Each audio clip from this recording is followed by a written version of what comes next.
Hey everybody, welcome to Rants. I'm your host Ryan Shed, and I have the one and only Paddy the Panda with me from TikTok. Paddy, how are you doing, sir? I'm doing pretty good, man. Just an FYI, I can't hear you on Tickety Tockety. You can't hear me?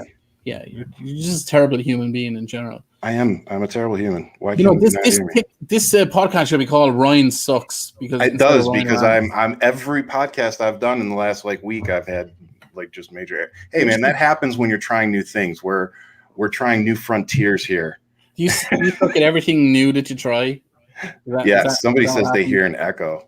What's going on? Well, apparently That's got to be on your side. Everybody says it sounds great. So see, and they're saying it's an echo on my side. Weird. Yeah, that's because you're a terrible human being. I am. I'm terrible. So anyway, if you're here, then you're probably already following us. But if not, make sure you go follow Paddy the Panda. Where can they find you, sir? What are your biggest platforms? I'm not really a social media guy, you know. So the whole Tickety Tockety thing just happened accidentally. So I'm on TikTok, Paddythepanda. I'm on YouTube, Paddythepanda. I'm on Twitter and all that kind of stuff. But you can see all my handles on my YouTube, so it's all good. Apart from that, I'm just doing my thing, you know, keeping it real. Yeah. I do a podcast every now and again. Watching the America implode.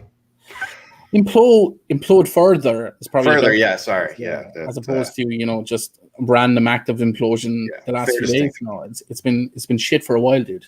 Yeah, fair distinction. Oh my god. So I wanted to ask you, what you said you're working on your thesis. What's the topic of your thesis? So it's porn. No, I'm joking, right? Jesus, relax. I can hear an echo. I can hear an echo on this. Okay, so everybody is fine on my end, so it's absolutely your side. Yeah. I don't understand how. So I think what you should do is I've got everything turned down. I don't know how. Put your phone, your earphone jack into your phone, and just talk into your mic as normal because you don't need it when there's only two people. How about that? Maybe that's better. See, but the problem is I have my power hooked into the phone. Is that better? People are saying I'm great. So. People are saying, well, of course you're fucking great. We already know that. Okay. There's one dude who's like, why the fuck did Ryan block me? I don't know, dude. He probably thought you were an asshole. Sorry. If I'll be honest, man, if somebody comes and makes stupid comments and they sound like a Trumpy or something, I really don't take time to find out if you are or not these days. I just block you. It's because you're racist. That's why. That's pretty much the answer. I hate white people. Yeah. Listen, man, did you see during the week? Did you see during the week where there was this person of color created this whole the original leprechauns were pygmies from Angola who arrived in Ireland 12,000 years ago, and St. Patrick murdered them all in the 5th century and took photographs of it, and she was 100% like, yeah, this actually happens. And I'm like, hi. Hold on to the microphone there, dude. Hold on to the microphone. Yeah, sorry about that. Yeah.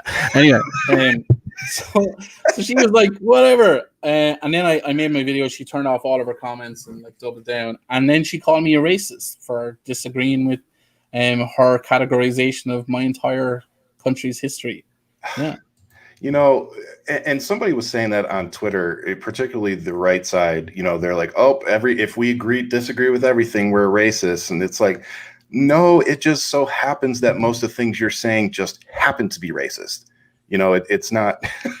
But yeah, some people are taking it, I would say, a little too far. Look, not everything is inherently racist or meant to be that way. As Old Man Murphy would agree with me, he would agree with the sentence that not all cunts are racists, but absolutely all racists are cunts. Yeah. See, we may have to stop this because the echo. I don't understand why. Hi, Owen. Could you start to comment Gahanawag is too thin? I don't know what it is. Do you want to? I mean, we can pull the plug on. Yeah, go ahead. You just want to go to my YouTube instead. Go to the YouTube. You can stream. And you can watch that and this whole conversation. And you can leave comments there as well, and we'll have a chat to you there. Okay, because Ryan is really shit at this. It sounds like echo is coming from Patty's side. I don't hear an echo. See, I'm getting all sorts of different things. So well, I'm gone now. So how does that? Patty's gone. Go over to our YouTube channel. All right, man. Well, that worked well. You want to start it again? Do you want to do the thing again? Yeah, we're good. I'll edit half of it out. I'm actually gonna try to start doing that. Is, you know, we'll go live, do the live streams, but instead of me just loading the whole live up to the podcast, I'm gonna start actually editing it and cutting out the fluff. I've seen some folks do that. All right. Yeah. So how much longer do you have your thesis? Okay, so we were talking about thesis. Yeah. And so I mean, I'm handing it in a couple of days. So it's about the role that our internal monologue plays in self-efficacy in terms of treatment, and how it can hijack and sabotage your treatment process if you don't address the fact that your head is talking to you. So what I've been able to do is I've been able to link in with a rehab facility. I've been able to question them at the start of their treatment, and then periodically throughout the 12 weeks of their treatment. Mm-hmm. And I've been able to measure and monitor the progress, success rates. And that's from men. I'm only looking at men because it's too much of a cross-section between the ages of 18 and 65. So it should be quite a good bit of work. Hopefully I'll now is this for what's the word I'm looking for? Addiction in specifically, or just overall treatment for like mental health? So it's addiction, specifically alcohol, and there's some cross addiction there with cocaine as well. Okay. And you wouldn't like, so almost 95% of all new patients in treatment facilities in Ireland are cross addicted with alcohol and cocaine. Yeah. Wow. So it's stunning, and you know, about 60% of people who go to treatment are sent by a court. You say 60%? 60%, yeah. Oh, wow. And then a further 20% are kind of guilted into it by wives and children. Another 10% are do it for medical reasons, you know, but typically they will relapse over time. And then about 8 to 10% of people will do it of their own free will. So they'll sign themselves in. And that's such a small percentage of people that do it for themselves. Yeah, well, unfortunately, only 3% of people who complete a treatment cycle will stay sober for more than 2 years. Yeah. So 97% non-success rate. It's not a failure rate, but it's a non-success rate. Yeah, it's a constant struggle, you know. And you know, addiction for me, it's more mental health side. But when you said your thesis, you know, statement there, it really struck me, because that inner monologue that I have is probably one of my worst enemies when it comes to maintaining my my positive mental health state, you know, and realizing how far I've come. Like that inner monologue can really, you know, in your own mind, it can really erase a lot of, you know, headway and good that you've done, you know, really quickly. the way I talk about Ryan, just in a kind of a layman's, you know, with my pals and whatever, is you know, so nobody has that one singular voice in their heads, in their consciousness. So we typically have what I call a boardroom, you know. So we've got the self-doubt, we've got the self-sabotage, we've got the anxiety, the depression, you know, the sleep deprived version of ourselves, you know, the what we think other people are thinking of us kind of thing. And it's a whole boardroom scenario. But what we have to remember is that we ourselves, the core version of ourselves, has the power of veto over the boardroom. They have the power of veto. So you can tell each and every one of those voices, shut the fuck up, because you're the most important person in that room. You know what I mean? So you have the power of veto over everything that's trying to stop you from being the awesome person that you are, Ryan. And guess what? That power of veto so far is winning the day. And fair play to you. Yes. Thank you. I like it. Yeah. So moving on to the next awesome thing that you were doing, what was it? 10,000 steps a day? Yeah. So for the month of March, I was doing 10,000 steps every single day for kidney disease and kidney disease supports. So that I started that on the 1st of March, and over the 31 days, I did 455,000 steps, and raised collectively between the different avenues that we were raising just shy of $10,000. Yeah, that's freaking outstanding. Yeah. So I was pretty happy with it. You know what I mean? I coincided that with a significant diet change, and I've lost some weight. Some. Yes. I feel pretty happy. You've lost quite a bit, my friend. Yeah. Well, I do my thing. You know how it is. No, you really have, man. I was following along, and mainly for the woosah of the post you would do, showing the streams and the nice castles, and so thank you for that. Every single day. So in Ireland, we're still in lockdown, and for the month of March, like, we can only go 5 kilometers, 3 miles from our home. So trying to find stuff within the 3 miles was pretty tough. But you guys got to see, and I discovered some hidden gems as well. Just my local area, and I think most people loved it, and then some people are like, Jesus, more beautiful, like another freaking beautiful stream, and we're stuck here and it's still snowing here in Michigan or wherever, and like, okay, I'm sorry about that, but no, it was like, but here's another geese. Well, you know what? Every time I post a video with ducks in it, TikTok takes it down for some reason. I'm not sure. So swans, they're okay with, but there was a couple of videos with ducks, and I'm just like, I'm not sure. And those were mass reported, So what do you guys have against the ducks? What did the ducks do to you? Why are you? Well, we all know that the Trump supporters are quacked. Good one. I mean, I've been saving that up. That one coming. Mama said keep them coming. So don't stop, man. You probably saw at the weekend. I just discovered this place called Avondale Waterfall.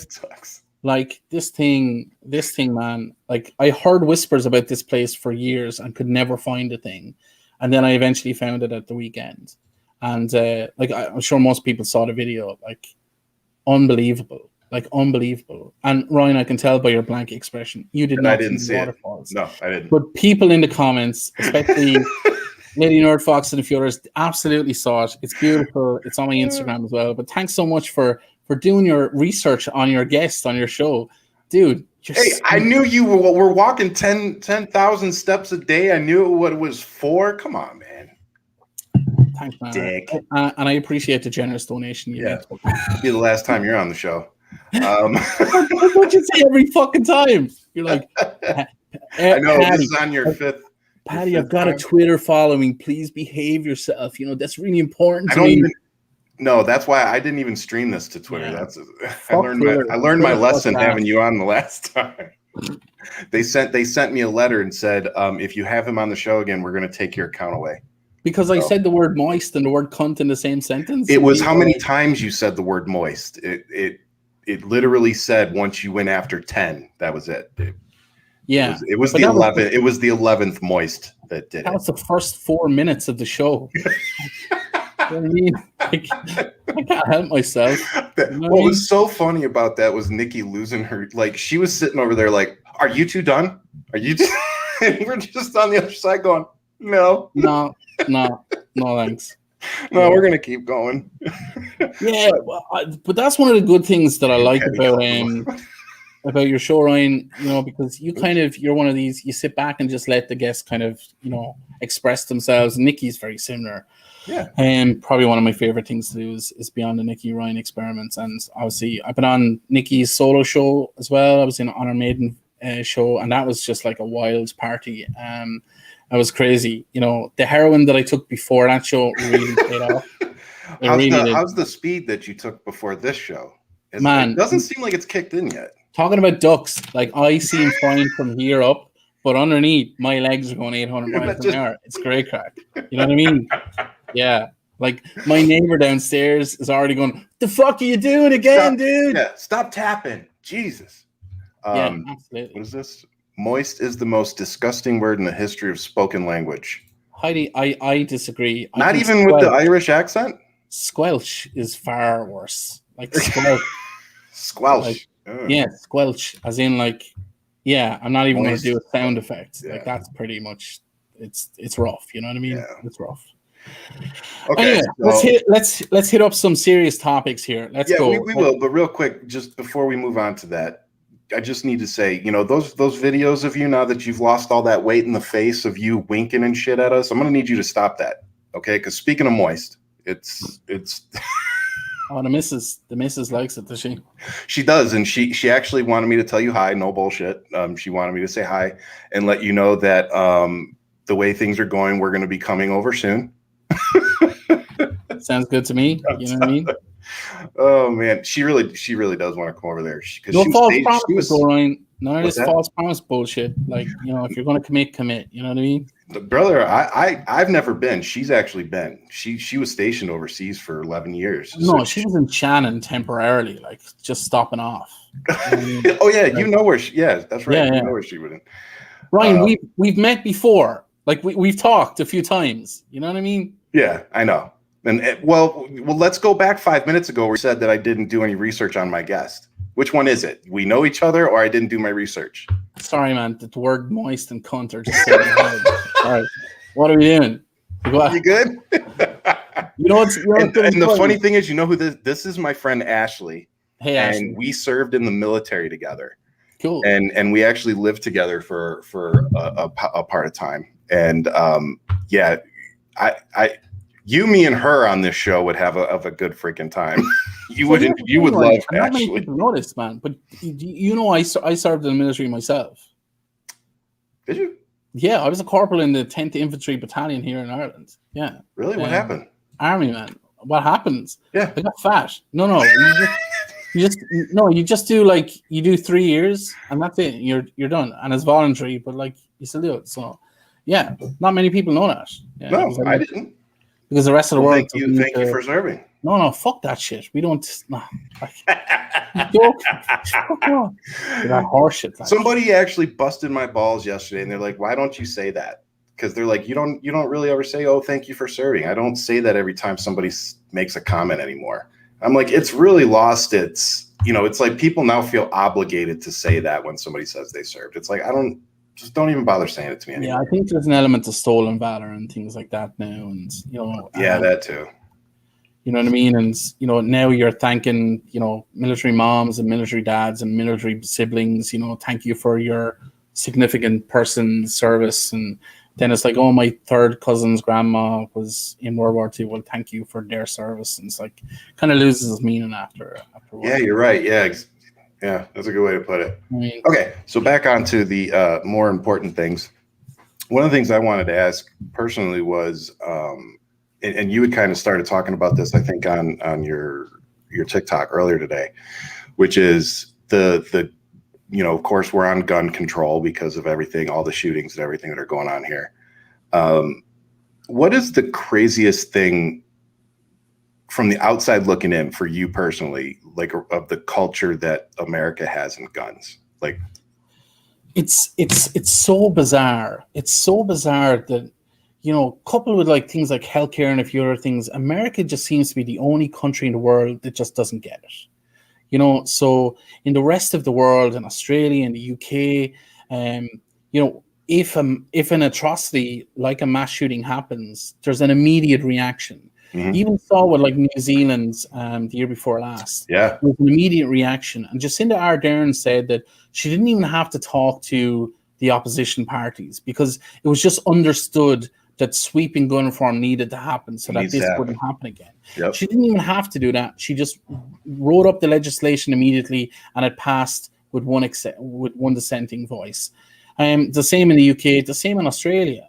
Now, all of these countries still have guns. Like Ireland still has, you know, we were a population of 4.5 million. We have over 300,000 guns here.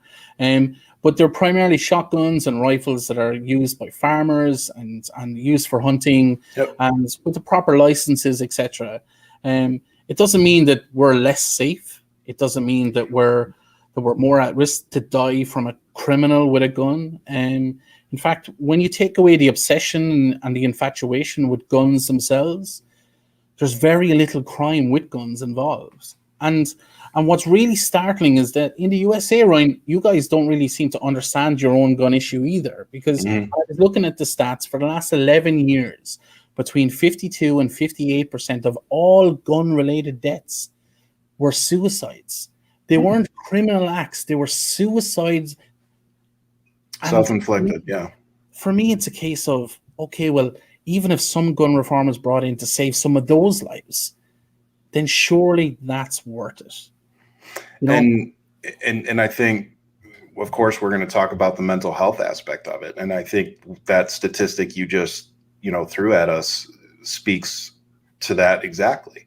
Is that when you have over 50% of gun deaths being self-inflicted, clearly we need to spend some resources and time on mental health, because because we still, as a world, as a society, don't talk about ending your life by depression or suicide as an act. So if your neighbor takes their own life with a shotgun, you don't talk about it. But if your neighbor is shot by a person in the street, everybody talks about it en masse. So it's the hidden secret that America just won't talk about. And it's been kind of pushed into this mass statistic that nobody's really delving into. You want to talk about mental health, like mental health issues are important, but you have the Republicans saying that don't politicize things. This is a mental health issue. We need to work on it. But nothing happens. You have the liberals and the Dems saying, this is a mental health issue. We need gun reform today. But nothing happens. The same thing happens. You asked me before the show, what's the rest of the world talking about? Are we talking about the Derek Chauvin trial? No, it's not even in the media. Why? Because this stuff happens so regularly and consequences are so insignificant. Why would we care if you guys don't? Like, why would, when George Floyd lost his life so tragically, the entire world stopped. We marched in the street. Black Lives Matter. There was tens of thousands of people in the streets in Dublin. And we were like, yeah, this is too important to ignore. And then nothing happened. Nothing happened. So it's almost like with the USA, you can lead that horse to water, but you can't make it drink it. So yeah, like there's a whole lake of gun reform there, ready to be drunk, ready to go, but the horse just won't drink it. And so why would we care? And only 1/3 of Americans seem to be really outraged by it. Another third don't give a damn. Yeah, I don't care. And the other third think that because you're an addict, you deserve to die in the first place. Yep. And we had talked about that on the Nikki Ryan show yesterday. I'm pretty open about what I do because I know that I have medical justifications for everything. Having 2 back surgeries, my colon taken out, all these issues that I have, I use marijuana a lot. Yeah. And the VA used to prescribe me all sorts of crap. Like literally when I finally was able to get on marijuana, when we got to Arizona, I was medically able to do it. And I've been a federal contractor and in the military since I was 21, and I got drug tests all the time. So I wasn't able to do this for most of my life. Marijuana has been new for me probably within the last 2 years. And also sometimes my back now gets so bad that I still have to take pain medication to sleep. So if you were to pull me over, in the middle of the day, and that were to happen to me, it put me in George Floyd's position, and you drug test me later on and you find out that I had marijuana and oxycodone in my blood, you're going to tell me that is a justification for murdering me, or that there's any way to draw a line between my use of pain medication and marijuana and the fact that I died because I couldn't breathe. Look, man, there's two big issues there. First of all, you can't draw the comparison because you're white. That's true. The first one. Fair. Very true. You can't draw the comparison because you're white. And like I'm very conscious that we're two white guys who I will never ever have to worry about being pulled over at a traffic stop and my life being in danger. Never. Right. Yep. Like in Ireland, there's only a few cops are armed. We've only got 11,500 cops for the entire country. Half of those are admin, it will never happen that I'm in that situation. Yeah. But what you talk there about drugs, it's incredible to me that you would get drug tested on a regular basis to the extent that you can't, use marijuana. And yet doctors will prescribe drug after drug after drug and layer those drugs on top of each other instead of replacing one. They just add and add and add. So you're on a cocktail of drugs on an ongoing basis with a litany of side effects that will absolutely render you incapacitated to even use a rifle if you were in service. Never mind get behind a wheel or to own a gun properly and effectively. These things are issues that we would consider in the rest of the world. But in the States, you can be high on oxycodone, no problem. But you can't smoke marijuana. You can have codeine in your system like there's no tomorrow, but you can't, cut out all of that and, use marijuana instead. And I just want to give an example of what you just said to other people that maybe don't have the experience we do. So for what Patty just said, when I was a federal contractor, when I go get drug tested and I say now I have a prescription for Percocet. So if I go get drug tested and I'm still a mechanic, they're gonna get that back and they're gonna say, okay, he had Percocet. They're gonna call me and they're gonna say, hey, do you have a prescription for this? And this is literally how it went down. Mm-hmm. And I would say, yeah. And they say, cool, send me email us the photo of the bottle or the prescription, whatever. And they verify it. And if I had a verified prescription for Percocet, then they let it go. Then they don't hold it against you because they can't, because it's a prescription. It's a medication that a doctor is giving to you, but it's still in my system. Whether I take it at night to go to sleep or not, it's in my system. Marijuana is the same way, but there, like you said, there's never been that forgiveness. There was never that forgiveness at the federal level. Yeah. And it's almost like, imagine a healthcare system that's based on capitalism. Doctors would have no possible reason to meet with patients and prescribe medications in any way, shape, or form, would they? Of course they do. Of course they will. You know what I mean? In Ireland, we don't really have those issues. So marijuana is still illegal here, but it's not regulated, so you can buy it on any street corner. Do they mess with you about it? No, not really. Unless you were found with like hundreds of thousands of dollars worth of a stash, or you were growing it in your. And what they do here, because of the frost here, certainly for like 7 months of the year, they'll just fly a helicopter above towns and cities, and whichever roof doesn't have frost in it, that's a grow house. So you just. So it's funny that you say that. Oh my God, that's universal, brother. Because I got to tell you that's literally how they would look for grow houses in Detroit in the winter. Is they would drive around looking for the houses that. Wow, that's universal. Kind of funny. But the other thing about doctors here is they really are reluctant to prescribe you with anything, because our system is set up to make sure that people don't get addicted.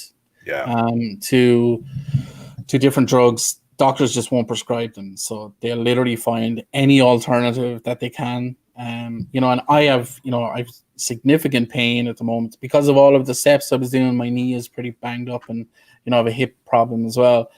And I'm just trying to kind of have a hot bath and then ice it and stuff like that. So and because I'm an addict as well, certainly my doctor wouldn't even think about giving me anything stronger than ibuprofen. You know what I mean? So it's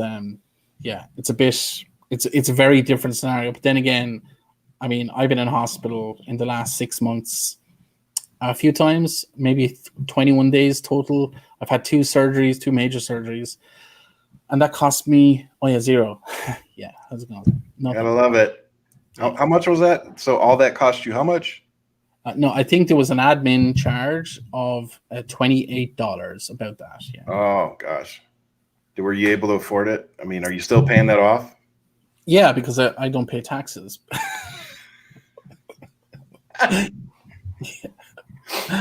Yeah. So it's weird. It's weird here in Ireland. So part of my income is because I'm a mature student. Technically, the government will give me like a stipend every month just to go to school. So they'll give me like $1,000 a month just to go to school, and then that means that the rest of my working activity can be dealt with in a particular way. Let's put it that way. So nobody ever needs to know about it. Until I go on a podcast and talk about it publicly. Yeah. Man, Paddy, fair play to you. Well done. Thank you. Just edit that part out. Thanks, man. Yeah, no problem. Not that we're live. But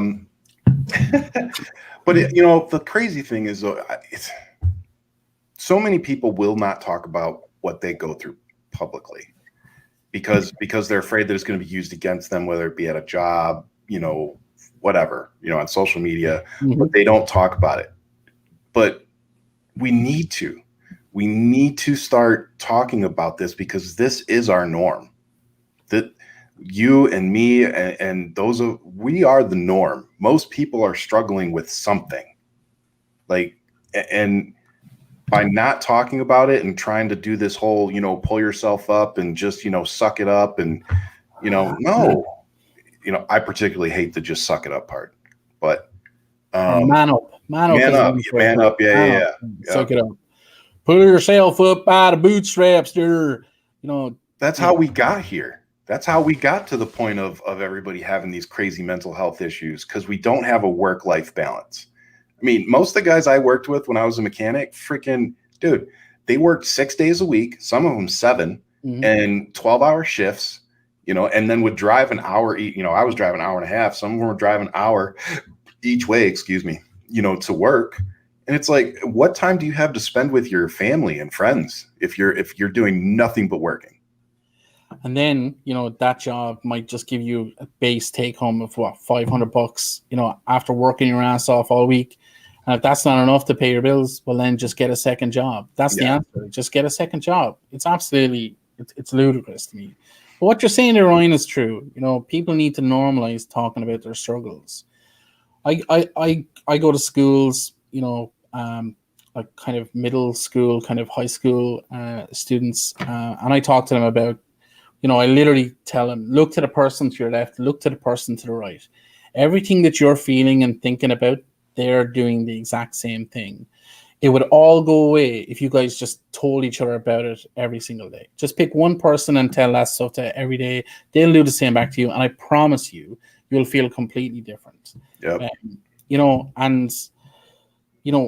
The feedback that we get like 6 months later is that, mental health has gone up, activity has gone up, productivity has gone up, test scores have gone up because people are communicating their struggles from an early age. You know what I mean? Yep.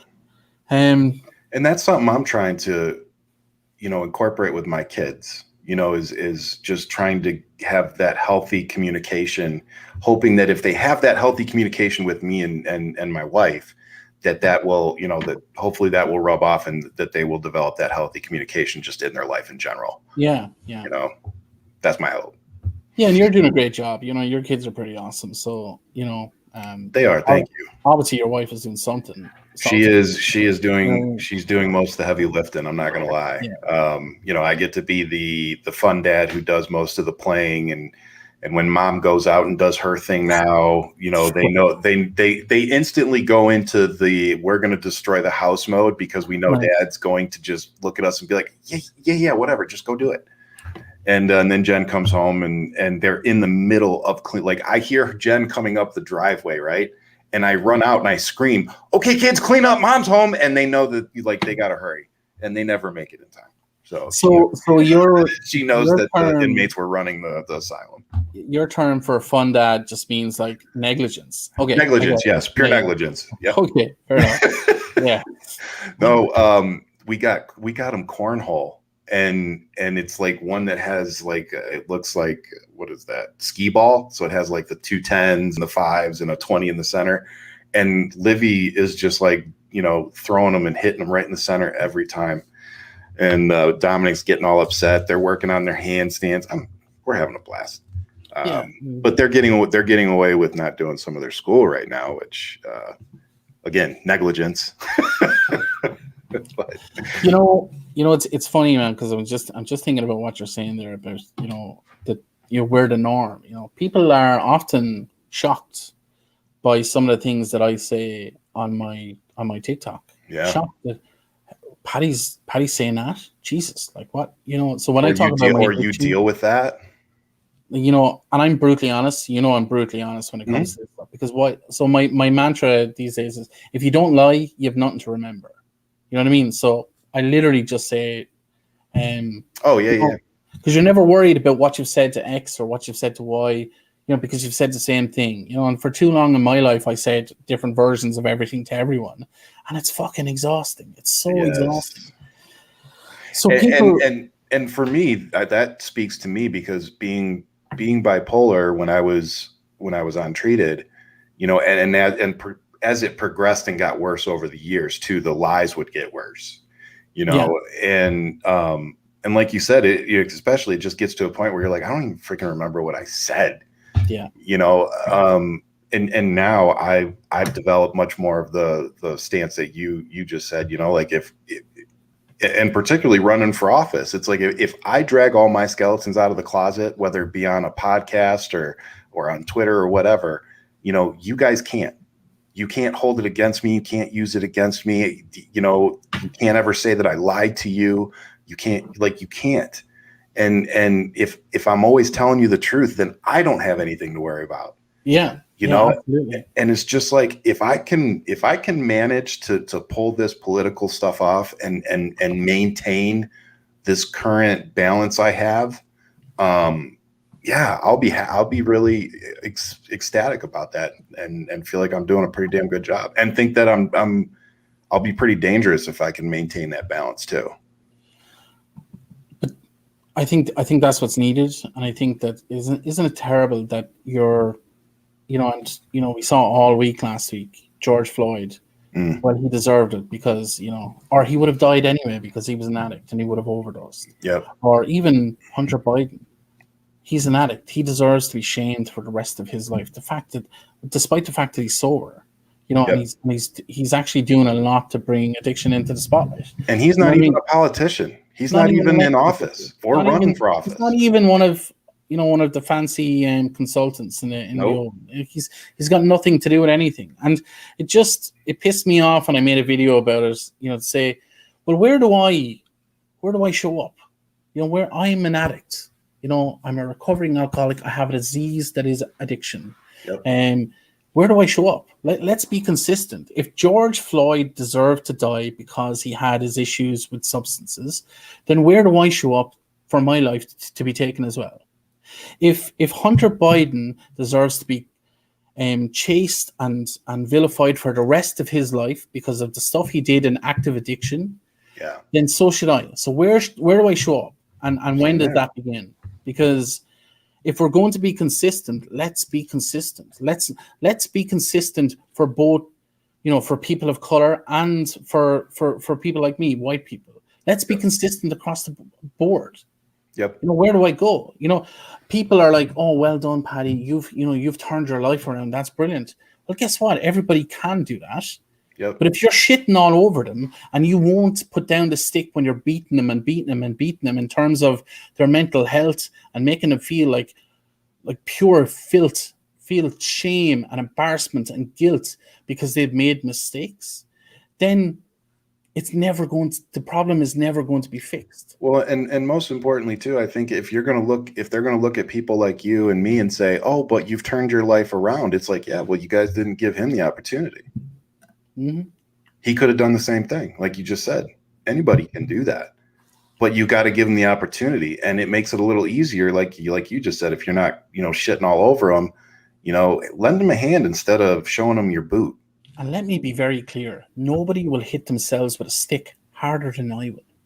nobody will do it. Nobody will do it harder than I will. But I had to learn to put down the stick because jeepers, you know what I mean? I still beat the shit out of myself. That's honestly, like I said, your thesis really sticks with me personally, just because, man, that is the one thing that just really I'm trying to phrase it the right way. I can paralyze myself with self-doubt and beating myself up. You know, like I can literally make myself feel like I am not enough for anything, you know, to the point where I'm like, why am I doing a podcast? Who wants to listen to me? You know, like that kind of thing. Or who am I to think that I can run for office? Or I'm a horrible dad, or God, like I'm slipping as a husband, you know, like, and that can all be within 5 minutes in my mind. So imagine what 24 hours is. You know, like it's for those of us who struggle to control that inner dialogue, or have that inner dialogue that likes to be more negative than positive. That's a struggle that spiders out, you know, in our lives into everything else. It really does. So the thing about the inner dialogue is it's almost exclusively negative. Yes. Almost exclusively. For me, it is. But once you become aware that it is, you can change your behaviors and your attitudes and force yourself to partake in different kind of activities to kind of change that mindset. But it's always going to be there, man. You're always going to be in that boardroom, like we talked about earlier. You're always going to have those voices. You're always going to have somebody that looks like Old Man Murphy standing at the door with a baton, you know, ready to kick the shit out of you because, you know, you feel you deserve it. Yeah. But again, it all comes down to this. You have the power of veto. You know, you can, even in that moment, just say, hey, fuck you. And I've said this a few times on my deep breaths, you know, you know the videos. And like everyone in the room here, you and I, we all have a 100% success rate of getting through shit so far. Yep. And that's a statistic we can't ignore. Oh. We can't ignore. So we should back ourselves to have the same stat tomorrow. And it, you know, and I think I do something very similar to what you just said. And I've started doing this recently. And because like what you pointed out, the things that we all do to kind of get through, one of the things that I used to do is I used to go to Target or wherever, and I would walk through the store. And that's where I would go when I just needed to forget shit, you know. And it's like, ooh, I would really like to be able to buy that. Can't afford it, but that's nice. For some reason that just, you know, quieted my brain down. So when the pandemic hit, you know, I haven't been able to have all of my normal coping skills or coping things that I would normally do. So I've had to literally learn how to do exactly what you just said. And one of the things is I say to myself, and it's negative in and of itself, right? The way I say it, but in my brain, when I start going negative, I literally have another voice that says, don't do that shit. Don't go down that road. That's not going to take you a good place. You know, like circle back, go the other way. And sometimes it works, but sometimes it doesn't. But it's almost like, just to give folks a visual, that's almost like, you remember Cool Runnings? Remember the movie Cool Runnings? I love that movie. You know, and it's like, Junior, look in the mirror and tell me what you see. I won't do the accent, by the way. No, do it. You know, I see pride. I see power. I see a badass mother who don't take no crap out of nobody. And it's just reaffirming to yourself that you're fucking good enough. You know what I mean? And you know, be the dissenting voice in the boardroom. Tell them all to go fuck themselves. Yep. You know, be that dissenting voice. And you're doing a good job. But there's other coping mechanisms as well. You know, to calm the mind, meditation is incredible. I discovered meditation 20 minutes in the morning, 20 minutes in the evening. Fish around for what works for you. There's different types. And it just calms the mind just a little bit. You know, and our minds are like a bit like a washing machine, a tumble dryer, just constantly going and constantly going. So we're just trying to turn down the noise. If we can't turn down the speed of the spin, we'll turn down the noise. Yeah. And we get to a point where, look, we know that our minds are going to be overactive forever.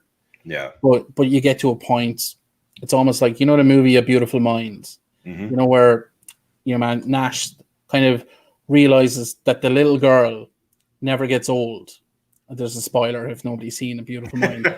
So in 10 years, the little girl, the niece of his roommate who's a figment of his imagination as well, never gets old. So he realizes that, and he knows then that they're always going to be there, but he can change his life to ignore them or to not let them influence how he gets on with things. And he was able to very successfully change the course of his life because of that. Yeah. And that's the same thing for us. Once we realize and once we become aware that there's issues there, we can absolutely, through self-efficacy, change the direction of our day. And I say to people all the time, you can start your day over at any time. At any time, start your day over. And that's where I start. That's where growth is a choice. That's why I started using that as one of my things, because, it applies to everything. When you realize, like for me, it was like when I realized that I needed help, you go and get that help, you realize it. And I forget the point that I was about to make with that. The word help there is important, Ryan, because yes, so many people, they realize there's a gap.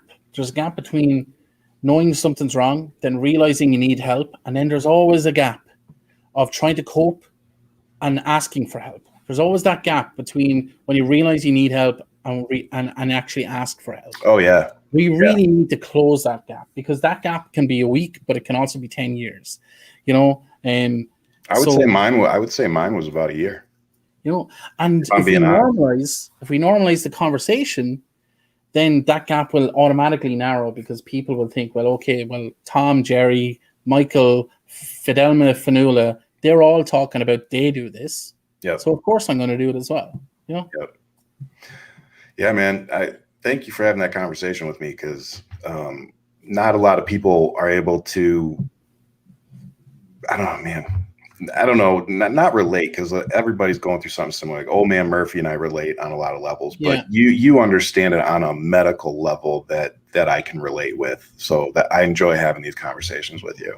But it's important though. Yeah, like I've read the literature and whatnot, but my life experience has brought me to the point where I can deliver what I'm trying to say in a way that people just understand, mm-hmm. And people know that is really kind of genuine, So, I'm happy to talk. See, I'm happy to talk about this all of the time. I'm willing to talk about this nonstop. Yeah. Anytime.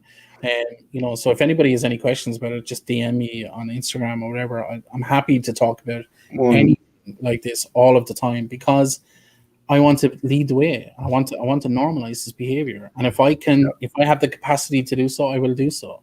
And people like yourself, Ryan, you and Old Man Murphy in particular, we all have kind of different things going on, mm-hmm. but they're all under the same umbrella. Oh yeah. You know what I mean? We're all getting fucking wet, but or moist, as somebody might say. But we can all help each other. You know what I mean? Yeah. I tell people a little different. You use the umbrella. I always say, the road that we travel, the road is so similar, if not the same. It's just got different stops along the way. Like when you're in recovery, whether it's opiates, heroin, alcohol, mental health, because after going through it, I seriously feel like once you're diagnosed with your mental health issue, for me, it was bipolar, there's a recovery period. I really firmly believe that. And it's like, for me, that recovery period looked a lot like mending old relationships, and trying to salvage the ones that I could, that were valuable to me. And importantly, Ryan, really, and people are so terrified of doing this, is recognizing the ones that are not valuable, recognizing the relationships that are toxic. Yes. And saying, I can spend the rest of my life trying to get this person to like me. Yep. Or I can wipe the slate clean and love myself, and everybody will love that version of me anyway. Yep. So I've had to cut people out of my life because they're so toxic. Yep. And people in my life think that the toxic people are the most wonderful people in the world. Yeah. But to me, they drive my anxiety through the roof. I never feel like I'm good enough, and I had to cut them off. Yeah. And people need to, it's the same as if you're in a romantic relationship, and I talked a little bit about this today. If there's a toxic partner, if there's a toxic parent, brother, sister, best friend. You don't owe any of these people an allegiance for the rest of your life to be miserable. You don't owe any of them anything, because they don't live your life. They don't live your life. So they should get a fucking word in terms of how you live it. And so recognize the amazing relationships, but recognize the toxic ones and say, see you later. And for me, that I think the biggest relationship for me that I had to not throw away, that I had to choose to love this person from a distance was my mom. Like once I got my mental health under control and through raising my kids, I realized how fucked up my relationship with my mom truly was. Yeah. And how much it was hurting me mentally, like how much I was torturing myself off of wanting this relationship that I was never going to have with her. So it just was like, you know what, I'm not going to let you, I think for me, it was like my son looked at a picture of my mom and said, "Who's that?" He didn't know that I was his grandma. And that was it for me. I was like, you know what? This is the same kind of shit she did to me when I was a kid. I was like, I'm not going to let her do it to my kids. I was like, and more importantly for me, I can't do this anymore. I love her. She's my mom, but I can love her from a distance. You don't need to be in my life. You don't need to be in my kid's life. I hope you're well. I wish you the best. Just stay the fuck away from me, because you were not good for my mental health when I was a kid. You haven't been good for my mental health as an adult. And making that choice, while it was probably one of the hardest choices, it has been one of the most rewarding choices for me mental health wise. It's tough at this beginning. What you're talking about there really is acceptance, right? So, but I use this analogy for it because I've had a similar issue with my own dad, well, back in the day. We can want our parents, and in particular when it comes to parents, we can want our parents to be thoroughbred horses. We can want them to be these, rose winning, thoroughbred horses. But the reality is they're fucking zebras. Okay. They're always going to be zebras. We can want them to be thoroughbred horses all we want, but they're never going to be. They're fucking zebras. Yeah. They can't change that, but we can change our expectation of a zebra and reduce it from a thoroughbred horse down to, well, you're a zebra and that's what you are. Okay, grand. Now I can move on. So once we do that, then everything changes. Yep. Once we do that, everything changes. Once you realize, okay, they're not going to win the Epsom Derby. So, they're in a fucking zoo. You know what I mean? So, and that can really change. And that's acceptance. It takes time. It hurts, but over time. Still hurts. And you have to grieve. You grieve it. You grieve the loss.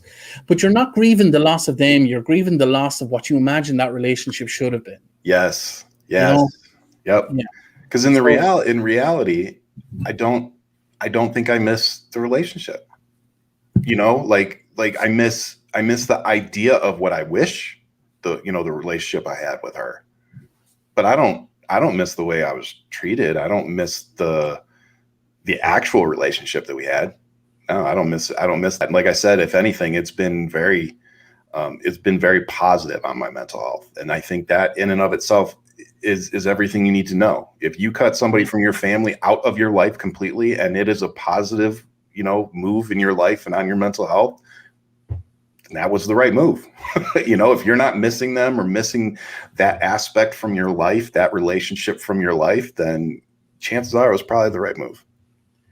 And not every family member, not every friend, not everything is perfect. You know what I mean? They're not. Very true. Again, like I said earlier, you don't owe anybody a miserable life. No, you don't. No, very true. Okay, now this is going to be a hard left turn from that conversation, but I wanted to touch on it before we jumped off, and I actually did have it on my outline. But since you brought it up before we jumped, never happens with me, man. Like you can have any plan you want for. Oh, I know you totally. I'm going to take a picture of my outline and send it to you after we get off, so you can see how completely fucked you through the show. Even when I'm on the Nikki Ryan experiments, even when I'm on Nikki's show, Nikki and I talk. We give up on the outline when you're on the show. But no, I want to talk about the vaccines and the reason that I wanted to talk about it is twofold. One, I wanted to bring attention to the fact that the vaccine rollout there in Ireland is not happening really at all. And also I want to touch on the Johnson shot in particular, because I got a phone call from one of my best friends today. Well, not a phone call, a text, and she's like, my brother couldn't get his vaccination today. He went there to the appointment. They're like, yeah, we had to stop him. So they stopped giving the Johnson vaccines out because I heard it was 6 women. Don't quote me on the number, but there were some people who were getting blood clots that concerned them enough for them to pause it until they figure out, everything they need to right now. Yeah, and it's the same for the AstraZeneca vaccine in Europe, and there was instances of blood clots as well. It was primarily in women, and they thought it was a female led thing, but it's not. It was just because there were so many frontline workers that happened to be female rather than it being a female thing. Mm-hmm. So look, I mean, I get frustrated, because I've spent the last year talking about COVID. I've been updating my followers about COVID in the USA, etc. And I just thought the other day, Jesus, when was the last time I heard anybody in the USA make a video about COVID in the rest of the world? And I don't think I've ever seen it. I don't think I've ever seen anybody talk about it. I haven't. Apart from at the very beginning when it was like, oh, the Chinese are bringing this to get us, Yeah. So the situation in Europe is there were distribution deals done with the USA in terms of Pfizer and Moderna in particular, and that was part of Operation Warp Speed, where distribution to the rest of the world was delayed until the USA was fully covered, as it were. The negotiations that the European Union did with these companies was pretty crappy, and that's been a major part of it. But what it has resulted in is vaccines on the ground are pretty low in numbers. The supply is just not meeting the demands, and we're now 5 months into our vaccines, and we have 6% vaccinated. And to put that in context, on Saturday the USA did 4.5 million vaccines in one day. That's our entire population. Wow, that's our entire population. So we're looking at AstraZeneca has been stopped now. And the recommendation that it's not given to anybody under the age of 60, which means now we have to wait again for Moderna and Pfizer to come, and Johnson & Johnson will be stopped as well because of the blood clot issues. Now, just one I got it on Saturday. Yeah, the blood clot issues are so there's no increased, and so outside of the vaccines, roughly the same number of people would have gotten a blood clot issue. In terms of numbers, so it's about 1 per 250,000, about that. So that's the odds of you getting it. But the vaccine is triggering the platelets. Antibodies are being produced to attack your own platelets, and that's causing the issue. And so they know what it is, so they can fix it pretty quickly. Mm-hmm. But it just means that we have no vaccines in Europe, apart from the UK and the USA. So we're looking at Russia. We're looking at Sputnik 5, which is the Russian vaccine, and we're testing that to make sure it's safe. And the European Union are looking at the factories where that's produced to make sure that it's up to code. That's where we're looking. We're looking at Russia instead of the USA. And it really does feel frustrating that, Ireland, we're still in level 5 lockdown. I've been in lockdown since the 13th of March last year. And, I was able to go within 5 kilometers of my home, and that's it. But all of the stores and everything are still closed. Everything it's just groceries only. The pubs haven't been open in Ireland for a year. It's crazy. And then we look at the USA, who just didn't give a shit. Actually, let me correct that. 40% of America gave an absolute shit and really worked hard and did their utter best. Yep. 40% hated everything to do with it and ignored it and thought it was a conspiracy, and then 20% didn't give a shit. Either way, it didn't bother them. Yep. Whereas the rest of the world kind of we've been really busting our chops to make sure that we keep as many people alive as possible, and it's going to be 2022 before we see a return to normal life.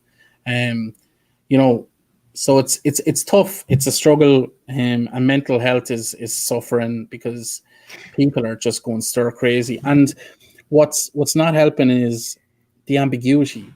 We can't tell people that it's going to be this date. We can't tell people because it's not like the USA here. You get all of your shots via your general practitioner, your doctor, and he will notify you when it's your turn. But until he calls you, you have no idea where you are in the queue, how you're getting on. Nobody knows. Yeah. So that ambiguity just means that people are so frustrated.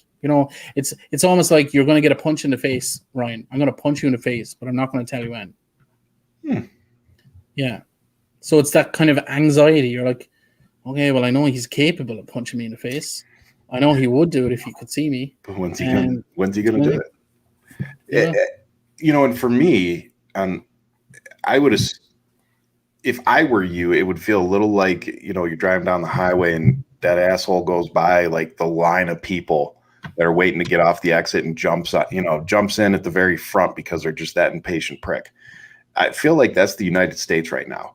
Like we're passing up all you guys that have been doing what you're supposed to do worse for the last than that, year. Man. It's worse than that. It's like you're going up the hard shoulder, you're passing everybody else who's been waiting in traffic for fucking 4 hours, and then when you get to the bridge, the toll bridge, ding, ding, ding, you're a 1 millionth car going across the bridge today. Congratulations, you've just won a Humvee. Humvee, that's what it kind of fucking feels like. It's not just you're skipping, it's like you're being rewarded for it as well. Yeah. I don't know who drives a Humvee anymore. Like a Tesla. That's probably what I should Tesla, yeah, Tesla. Yeah. You fuckers in your Teslas. But seriously, it just goes to show again the nice privilege that we enjoy here in the United States, that we can seriously just go fuck off and do whatever we want because America, and we're still going to get vaccinated before everybody else. When someplace like Ireland, these people have been, what you say, level 5 lockdown, no pubs open. All they've been able to get is groceries. They have no idea when they're going to get the vaccination, but they've been doing what they're supposed to do, and they get screwed over. But us, the United States, because we're the United States. And the reasons people give, are as well, if we don't get the vaccines, well, we're going to die. So we have to do it because, we won't listen to people. And I'll be called a sheep and a conformist because, well, it's your own fault for listening to the government, and all of this kind of nonsense. So it's frustrating. There are cultural differences, because obviously we believe in taking care of people in Europe and in the US, you believe in killing people because they're driving while black. So driving while black, knocking while black, basically anybody that's not white, we don't like. So speaking of red flags, I just wanted, because we're going to have to shut this down here in a second, but the last two things I want to talk about was, we were talking about this before we got on, and it was you were driving home the point that us men, and this again goes to growth as a choice, right? We have chosen to grow as men, and thank God for that. But sometimes men choose not to grow, and I'm going to let you tell everybody what you think most men are. I mean, I can't use that word, so I'm going to let you do it. So, I mean, I did a video series today just talking about how the first video was just about, I was saying to women, if you are waiting for, a man to change, and if you're patient that guy will go back to how he was at the start of the relationship, my point was that guy just doesn't exist, and it's never going to happen. And you need to trust your gut. Your gut already knows that it's a toxic situation, and you need to trust that. Yes. There are narcissistic asshole men out there who will absolutely take people for granted. Yeah. They don't care about the women in their lives. They're targets. They literally target women in order to fulfill their own ego and their own narcissism. Yeah. And they're absolutely, I see the comment there, they're thunder cunts. They're absolute wankers, okay? They're glorious cunts of the highest. And I was like that myself, so that's how I know. I was a master manipulator. And to the extent whereby I knew exactly what to say to specific women in order to gain their trust and to make sure that I could use them for as long as I needed until I moved on to the next host, essentially, is what it was. I never cared about them in the way that people would expect. It was all about me. Yeah. And my will to not be exposed for the shitbag that I was. I would literally go to any lengths. Yeah. And other men are similar, and I wasn't quite as bad as this, but other men will do things like befriend your friends as quickly as possible, and then quickly turn you against all of your friends because they're afraid of the negative influence that they might have. Oh, the isolation. Yeah. They will befriend your kids if you have kids. They will try and meet your family as quickly as possible. They will get you to announce a relationship on social media early on to make it more difficult for you to reject them and get rid of them after they see the cracks. Yeah. You know what I mean? Because you can't dump me because I just met your parents last week. You know what I mean? That's you're being hysterical. You're being hysterical. Paddy is like, have I been manipulated? I used to be. So the thing that happens is once you become aware of the kind of shitbag that you've been, that things can change. And there's a thing called ocean, and I talked about it in a video today. All humans have these 5 characteristics. O, openness. C, conscientiousness. E, empathy. A, agreeableness. And N is for neuroses or narcissism. So I was very strong on N. And once I became aware that I was very strong on N, I was able to focus on being more of O, C, E, and A. And once you focus on being the other 4, you give less power to the narcissistic part of you, and you protect other people and you protect yourself from what N can do. Yep. Okay. And you become a more rounded person. Now, there are people in the chat who are very, very empathetic. So they're very strong on E. So I would recommend that they kind of focus a little bit more on the openness and the conscientious part as well. So it's 5 characteristics or personality traits that we can just focus on a day-to-day life. But you can only change if you become aware that the narcissism is a problem. Yeah. It took me to get sober to realize that and to become aware of it and to become less selfish. But it is possible. Yep. Unfortunately, though, 99% of the men who are out there that are complete shitbags will never become aware of it. They'll never become aware that what they're doing is toxic and they're destroying people. Because literally their sole goal in life is to isolate women in their life, use them for whatever they can until finally that link is broken, and it can be a month or it can be 10 years. Yep. But they'll move on to the next victim that they've selected without worrying about what they've done in any way, shape, or form. And unfortunately, the women in their lives, the victims, will suffer from PTSD, depression, anxiety, and a plethora of other things because of this toxicity. And part of the problem there is people are afraid to say it. Yep. Girlfriends are afraid to say, this guy is a cunt. Family members are afraid to say, this guy is a cunt. How many people in the chat have had a family member go after they broke up with someone and say, well, I never liked him anyway? Well, why the fuck didn't you tell us that after the first date? You know, stop holding it in and tell people. You know what I mean? So, so change is possible, and think of that ocean: openness, conscientiousness, empathy, agreeableness, and neuroses, narcissism. It's really important. And once you become aware of those things, you can change absolutely. And most people in the chat know me quite well at this point. I completely changed who I was. To be honest, I don't think I knew who I was. The amount of masks that I would wear, you know, I was always playing a character and doing it very well until I was exposed, and then I'd move on to the next character. But now I'm so comfortable in my own skin. Oh man, it's like my mental stress has reduced by 8,000%. You know, it's completely different. So I wanted to start that conversation today because, again, that's another thing that's important. It's important for you and me to recognize, Ryan, that, you know, this whole sentence, not all men, well, you know, that's bullshit. You know, we can recognize the toxic masculinity that exists within men because it exists within women as well, and it exists within society. But if you and I, as men, are not going to call that out, well, then why should anybody else call it out? Yeah. You know? Yep. And that's why, you know, like you said, and we keep saying, that's why it's so important for us to keep standing up. You know, nobody else is going to do it. And me personally, like here in the United States, you know, I have this white privilege that now I know I have. And now that I, like you've said, now that I'm aware of it, now I can harness it, and like use it for good, and realize that there are things that I can say and boundaries that I can push that other people can't, simply because I'm that white man. And we need to start pushing those boundaries, like you said, because we know that we can, we know that there's a problem, and we know that we should. It's that simple. Absolutely.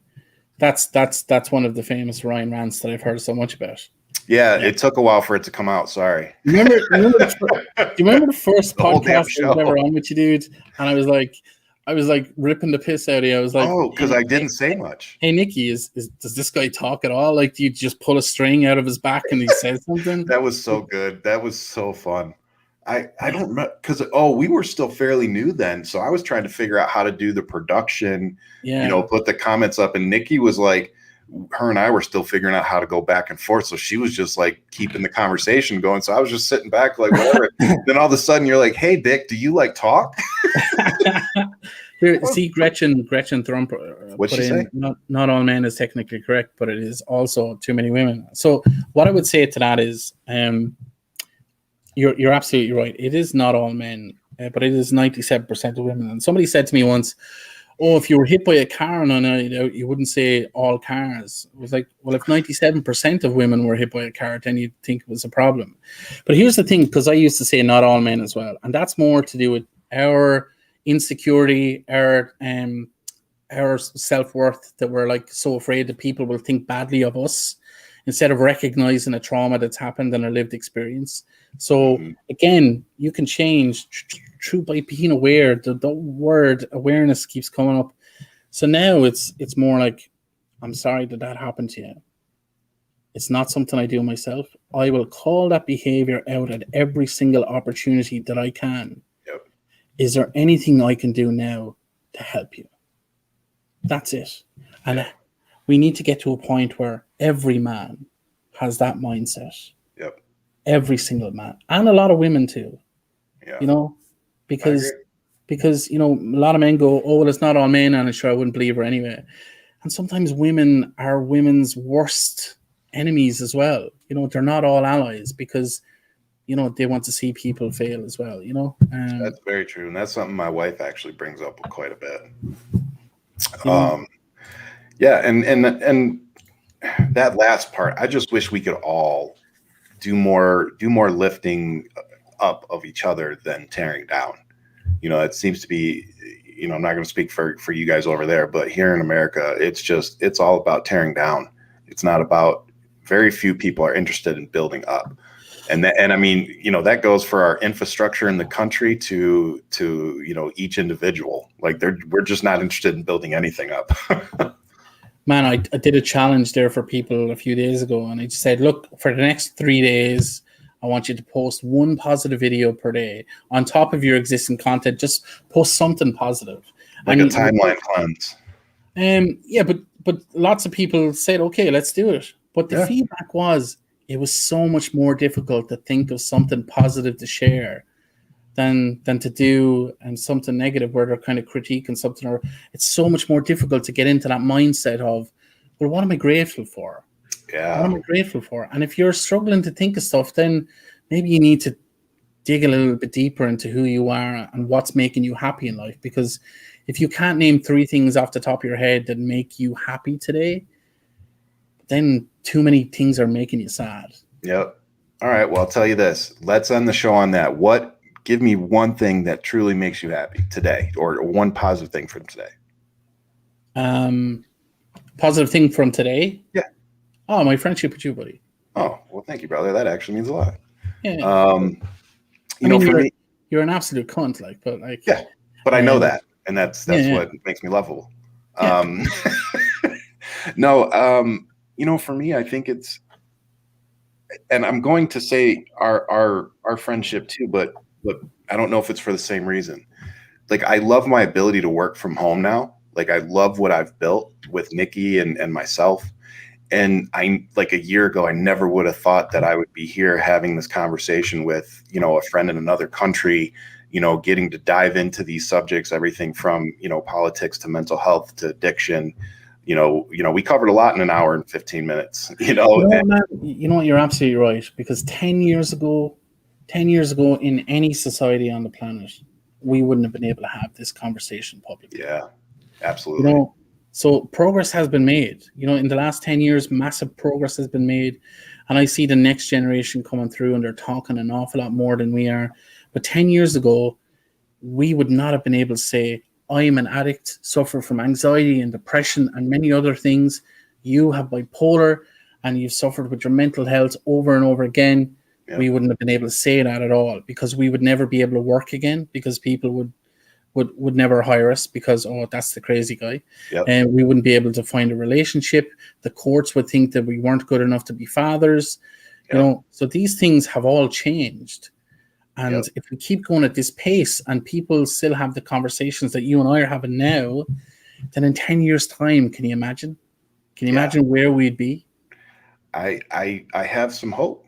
I hope we're going to be even farther, along than we are now, and having even deeper, meaningful conversations in public, because I agree with you, man. This is where we need to be right now. And this is what we need to push in the future. And even more important, I think, for people like us who have these platforms online, to stimulate and promote, these conversations, on our platforms, and make it a safe place for us to have these conversations. So yeah, man, thank you so much for coming on the show. It won't be the last on one of the shows. It will be the last. Jesus, man. You're like, I'm so well, next time maybe I won't keep you up till 2:30 in the morning. Oh yeah, let's do it at this time. And it's like, yeah, that's midnight my time, and it turns out it's 1 o'clock my time. Yeah. Well, I've been living in the wrong time zone. So Tucker Carlson has been fired. Do you see that? That's wonderful. Tucker Carlson got fired. Yeah.